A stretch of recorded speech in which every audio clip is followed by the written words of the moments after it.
Vous êtes sur Medi 1, merci de nous rester fidèles, soyez les bienvenus dans ce nouveau numéro de l'invité de la rédaction. Les technologies numériques ont ouvert de nouvelles opportunités pour les DJ, mais ont également créé des défis tels que la concurrence féroce sur les plateformes de streaming. Mais pour parler des défis auxquels sont confrontés les DJs africains à l'ère du numérique sur le continent, avec un focus sur l'avènement de l'intelligence artificielle, nous recevons sur ce plateau Monsieur Rick Sana, alias DJ Rick. Merci d'avoir répondu à notre invitation. Merci également à vous, c'est un réel plaisir pour moi d'être présent sur ce plateau et d'apporter ma contribution sur cette thématique. Monsieur Sana, pour commencer, pourquoi en Afrique le métier de DJ a souvent été considéré comme un métier qui ne fait pas vivre son homme sur le continent? Selon moi, je donnerai deux principales raisons. Premièrement, pour tenter de répondre à cette question, je vais contextualiser avec le pays qui est le mien, mon pays d'origine, le Gabon, où les jeunes, la population a plus tendance à être attirée par les métiers du domaine de l'entreprise. On donne plus de valeur à quelqu'un qui travaille dans une banque, un gestionnaire, un comptable et autres, qu'à un DJ qui exerce son art derrière son écran dans un bar par exemple. Et deuxièmement, il faut aussi souligner le fait qu'en Afrique, l'industrie musicale n'est pas tellement développée. Il n'y a pas assez d'investissement dans ce secteur-là. Donc, d'où la sous-valorisation des métiers de ce secteur comme le DJ. Effectivement. Et vous êtes un DJ connu et reconnu sur la scène nationale et internationale. Depuis quand vous pratiquez ce métier de DJ? Techniquement, je dirais une vingtaine d'années parce que je l'ai commencé depuis le lycée. Avec des amis, on organisait souvent des petits événements festifs entre nous et j'étais un peu en quelque sorte celui qui était chargé de faire passer les playlists. Donc c'est de là qu'a commencé mon activité DJ, mais professionnellement, je dirais une dizaine d'années. D'accord. On parlait tout à l'heure de la perception péjorative qu'a certaines personnes sur le continent par rapport à ce métier de DJ. Est-ce que justement cette perception péjorative a affecté votre profession de DJ aujourd'hui, votre carrière? Personnellement, je dirais non, parce que avant d'exercer cela comme un métier, c'est d'abord une passion pour moi. C'est une réelle passion que j'ai cultivée depuis mon très jeune âge. Et vous savez, quand vous exercez un métier par pure passion, même lorsque vous avez des obstacles, vous les verrez plutôt comme des petits défis, des challenges qui vous permettront d'avancer et de vous performer. Alors vous mixez dans des grandes soirées, dans des grands événements, devant des grandes stars de la musique mondiale, j'ai envie de dire. C'est le cas du chanteur Maître Gims. Comment vous arrivez justement à gérer cette vague d'émotions positives? C'est vrai que c'est souvent compliqué pour beaucoup d'artistes, beaucoup de DJ de gérer cette partie-là. La particularité avec moi, c'est que depuis mon jeune âge, durant mon cursus scolaire, j'ai eu à occuper certaines fonctions dans la vie associative.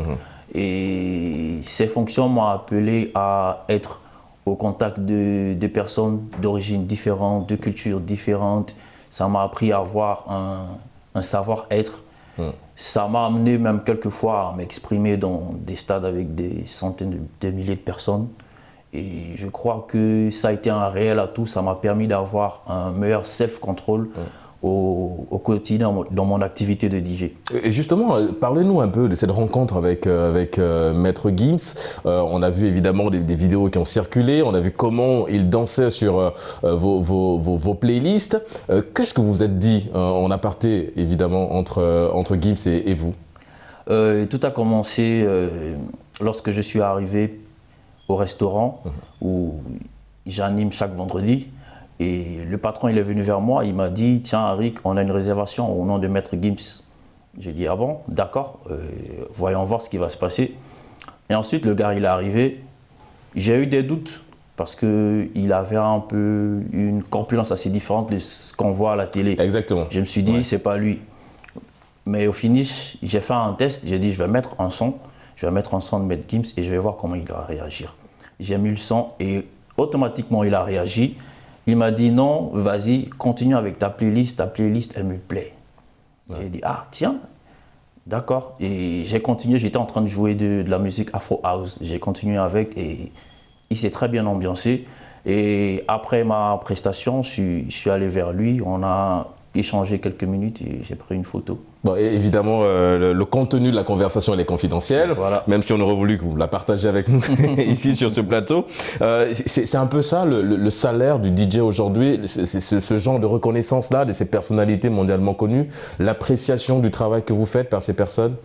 Effectivement, et j'ajoute que ça procure un réel plaisir et ça motive encore plus à travailler au quotidien pour atteindre des objectifs beaucoup plus élevés. En parlant d'objectifs, Monsieur Sana, plusieurs pays africains sur le continent, tels que la Côte d'Ivoire, ont décidé d'installer des écoles de formation au métier de DJ. L'objectif est de former des jeunes, mais également de les former sur les métiers du numérique. Que pensez-vous d'une telle initiative ? C'est une initiative à saluer, à louer. Même ici au niveau du Sénégal, on a parfois un camp de formation qui est organisé régulièrement au MCU. Ouais, la maison culturelle de Ouakam. Ouais. Effectivement, ils organisent des bootcamps qui a pour titre, je crois, DJing urbain. Voilà. Et il y a aussi DJ Zeyna, que je cite, qui est une DJ féminine qui organise aussi des formations destinées aux dames qui veulent découvrir le métier DJ.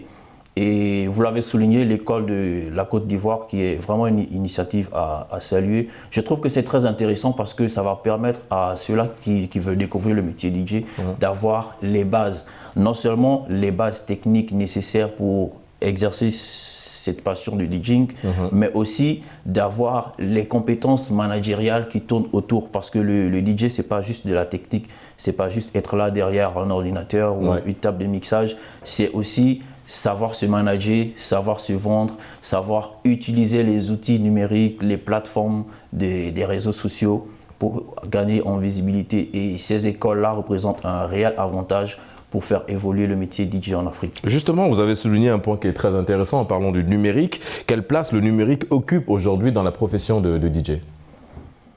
Personnellement, je le négligeais au début, j'étais très axé matériel. Et aujourd'hui, avec l'essor des plateformes digitales, c'est un réel atout pour un DJ. Et moi, je m'en sers aujourd'hui à 80%.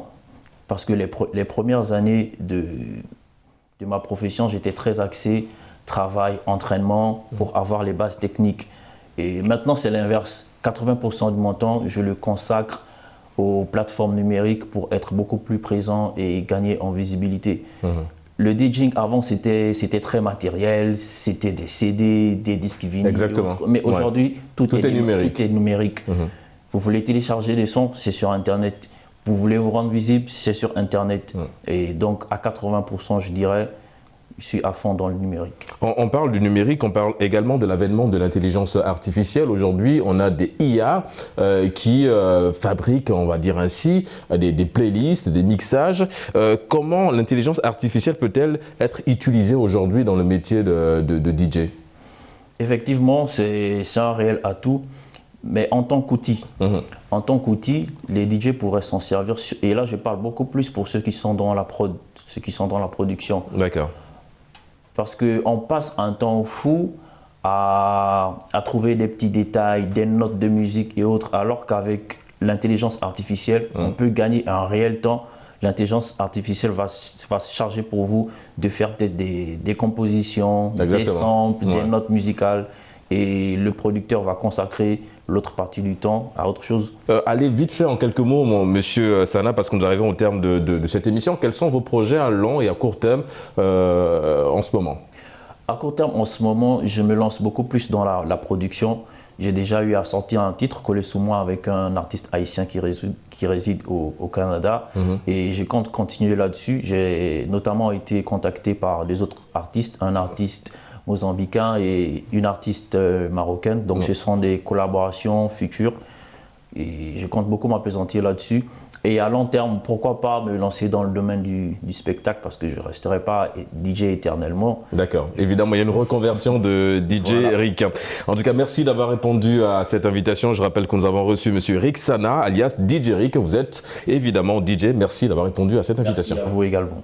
Et c'est la fin de cette émission. Merci de l'avoir suivi. Excellente suite des programmes sur nos antennes.